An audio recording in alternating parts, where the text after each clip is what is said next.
Guy Leitch is an aviation expert and also now joins us via video. Perhaps unpack what the implications are to global aviation at large. Guy, thank you so much for your time at the SABC at the hour. Welcome to the show.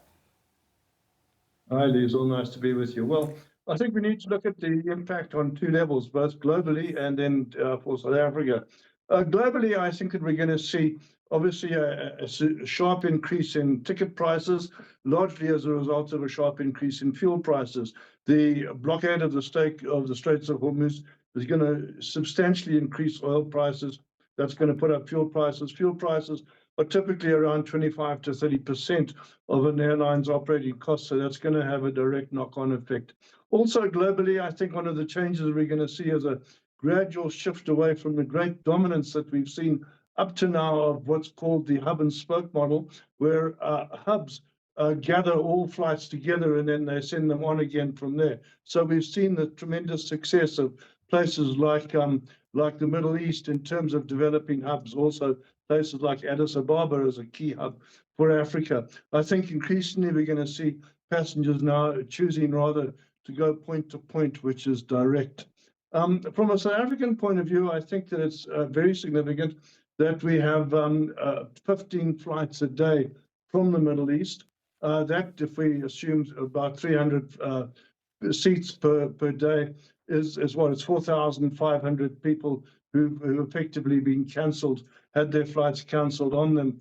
And a lot of them are battling. Yeah, the UAE did make over 20,000 bed nights available, but that's not remotely going to touch sides. So people are going to really struggle to catch connections and get home. But the big news, and I'm afraid it's unverified, but I've just seen a report to say that Abu Dhabi has just reopened and started commencing flights out, which would suggest that this whole problem, disaster, if you like, may be over a little earlier than we think. Certainly, judging by the airline's strategy to date, they're not using alternative hubs or destinations. They're all leaving the aircraft on the ground where they are, which presumes that they're going to actually start again from where they are sooner rather than later. But that's something we don't really know at this stage. You know, Guy, thank you. You've spoken to the timelines, the ticket pricing, the volatility, alternative routes as well, and even reopening,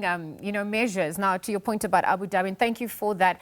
I wonder, in the risk assessment models that are used in the aviation sector to balance civilian safety with continuity of services, can you tell us what goes into that as well? And even just with the rerouting at this point, I mean, the operational costs that are also obviously going to have to be looked at. It's extra fuel, crew as well. You've got maintenance, hour increases as well.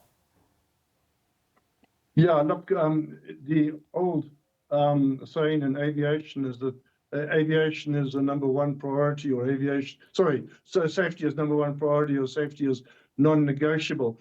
Yeah, to a certain extent, there's always a trade-off about safety, and there is probably a slightly increased risk. But you know what?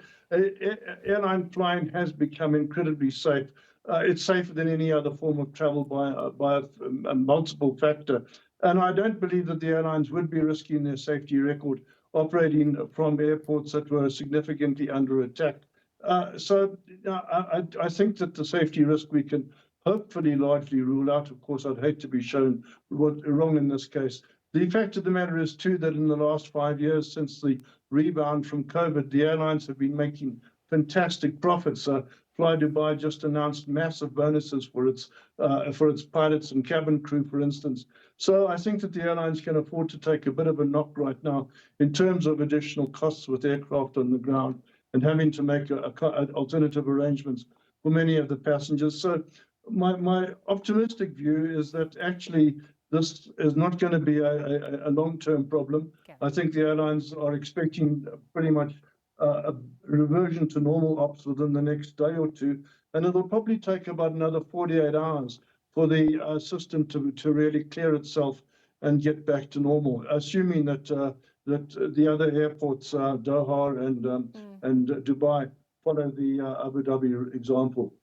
Okay, well, thank you for speaking to that. Your eternal optimism coming through. I wonder even if we're looking at heightened military conflict, the risk that it perhaps could compromise GPS signals for navigation, airline cybersecurity. Are these factors that also need to be looked at? Where do we stand at this point as well with regards to that?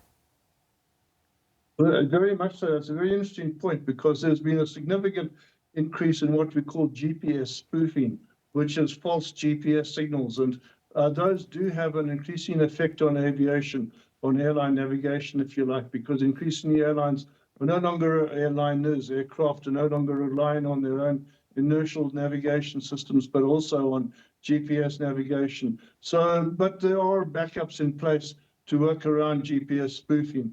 So I'm not concerned that airlines at this stage, in terms of the state of the art, will be unable to fly because of cyber wars or electronic countermeasures and so on. That's not a significant risk. All right, Guy Leitch, thank you for your time at this hour. Aviation expert weighing in on the global aviation sector, the impact it's obviously also going to have on that space at large. Let's monitor it as more news is availed as we continue to monitor those developments.